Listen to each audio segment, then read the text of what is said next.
நோன்பு என்று சொல்லக்கூடிய இபாதத், அதை பற்றி நபிகள் நாயகம் ஸல்லல்லாஹு அலைஹி வஸல்லம் அவர்கள் குறிப்பிடுவார்கள். சூமு தஸிஹு, நோன்பை நோற்றுக்கொள்ளுங்கள், ஆரோக்கியத்தை பெறுங்கள் என்று சொல்லுவார்கள். 11 மாத காலம் உண்டு கழித்து நாம் அரைத்து நாம் உண்ணக்கூடிய உணவுகளை எல்லாம் செரிமானமாக்கி அவைகளையெல்லாம் உரிய இடங்களுக்கு அனுப்பி தருகிற நம்முடைய உடல் உறுப்புகள் மென்மையானவை.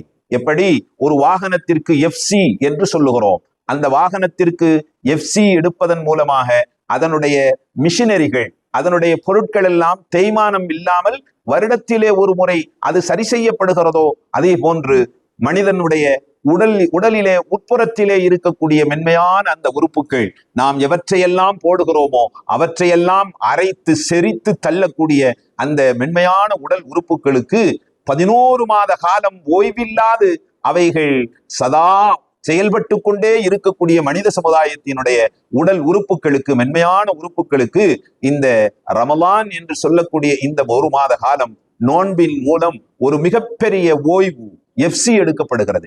அந்த சதா அரைத்து கொண்டிருந்த அந்த மிஷின்கள் எல்லாம், அந்த சதா அரைத்து கொண்டிருந்த அந்த மிஷின்கள் எல்லாம் நோன்பினுடைய 1 மாத காலம் பகல் பொழுதிலே அவைகள் ஓய்வெடுக்கிறது. மாத்திரமல்ல, திரும்பவும் அந்த மிஷினரிகள், மென்மையான உடல் உறுப்புகள் ஒரு பெரிய உத்வேகத்தோடு மறுபடியும் செயல்படுவதற்கு நோன்பு என்பது மிகப்பெரிய காரணமாக இருக்கிறது.